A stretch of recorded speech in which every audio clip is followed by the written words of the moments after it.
What's up, my dudes? Valk here. Today we're going to be talking about the best characters to synergize with Jing Yuan. Jing Yuan comes out in about 2 days. I know a lot of people are curious about making teams with him, who you should run with him if you have him, and I want to list some characters that synergize pretty well, so let's go ahead, let's get into it. The first character, hands down in my opinion, the absolute best, is Bronya. And now Bronya synergizes really well with Jing Yuan, because the way Jing Yuan works is he's going to have Lightning Lord. Lightning Lord comes onto the field whenever Jing Yuan starts his turn. Lightning Lord has 3 stacks of HPS to start. That's what they call the stacking mechanic, is HPS.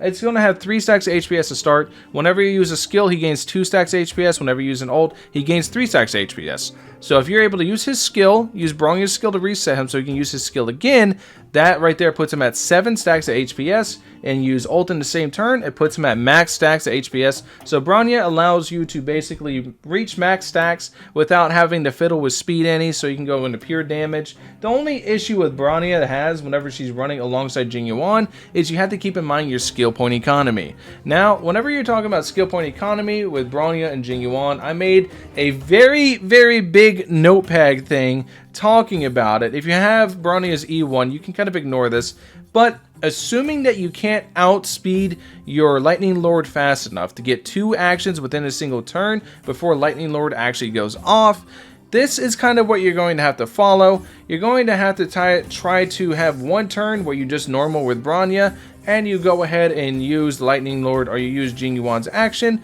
to generate +2 skill points in the economy, and then the next 2 turns you can go -1 in the skill point economy by using 3 skill points by using Jing Yuan, Bronya, Jing Yuan. So you'll have to play with some speed tuning to make sure your Jing Yuan's faster than your Bronya, so your Jing Yuan goes first. But Bronya is a really good support with Jing Yuan, just giving him that reset, guaranteeing that you can get the 10 stacks pretty easily. It's very good. Next up is Ting Young. Ting Young, almost for the exact same reason, but not at the same time. So basically, now here's where we're going to have to start speed fiddling a lot with Jing Yuan, and you're going to have to play with his speed and find out what speed. I'll let you guys know once I can actually test this, but you're going to have to find out what speed and what value is he going to be able to get to a point where he can attack twice or having 2 actions before the Lightning Lord gets a single action. So once you know that, you can use Ting Young to help generate energy. That way you can ult more often. That way you can attempt to get to 10 stacks so you can maximize your damage. Because if you guys don't know how Lightning Lord works, Lightning Lord, for every stack on Lightning Lord, whenever it comes down at the end of the turn, it does a hit per stack. So that's why it's called HPS, hit per stack. So at 10 stacks, you're going to be able to hit 10 times, and it's going to shred toughness. It's going to do a whole lot. So you really want to try to get those stacks up as much as possible, and Ting Young's just another way for you to do it. The way you would use her is just use her skill to keep him buffed, but you also use her ult to give him the 50 energy and give him the damage increase, so you can use his ult to go ahead and maximize his stacks. Next up is Asta. You see how this is going. All these Harmony characters are really good with him, and the reason for Asta is because, once again, her ultimate. Her ultimate's going to increase his speed, allowing him to potentially take 2 turns or get 2 actions within a single turn before Lightning Lord can go once. It's very important you can do this way you can generate stacks more. Notice how everything I keep saying, it functions around that stacking mechanic, around trying to get as many Lightning Lord stacks as you can, trying to get as many stacks of HPS as you can. That way you can go ahead and get more damage out whenever Lightning Lord finally pops off. So Asta is another character that's going to synergize really well with Jing Yuan, because she's going to be able to speed him up with her ultimate and able to give him another action potentially, provided you already built some speed on your Jing Yuan.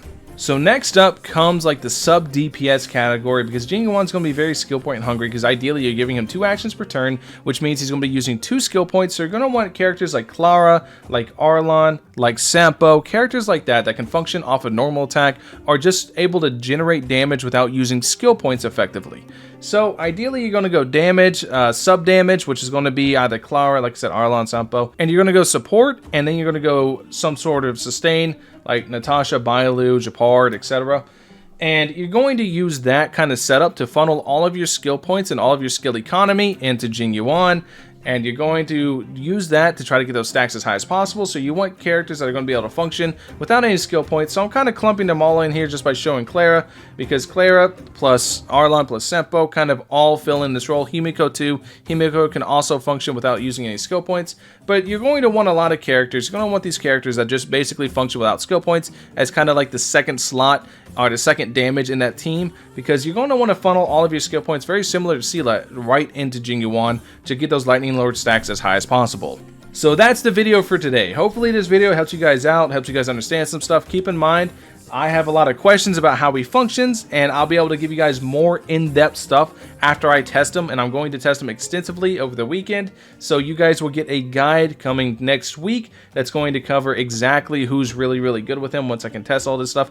This is why I'm maxing all my characters. Everybody always asks me, Valk, why are you leveling every character in the game? It's so I can test functions like this, and so I can test how these characters work with specific functions, so I can actively tell you guys who's the best to run with this, who synergizes the best, etc. This is why I'm doing this really, really dumb thing of leveling up every single character, so I can tell you guys who is best with who. So once I get my hands testing on them, you guys will get a full guide next week, but these on base paper, before I can even test, just base function value look like characters that synergize really well, and this looks about the way you're going to try to run him within teams to try to make the full use of skill point economy to try to propel him so you can get consistent stacks with high uptime, so you're not really having too much downtime in between turns, but you want to try to keep that uptime and damage, and the best way to do that is by pairing him with these characters to enable him to do more. Anyways, let me know what you guys think in the comment section below. Are you guys summoning for Jing Yuan or not? Let me know. I'll catch you guys in the next one. Peace.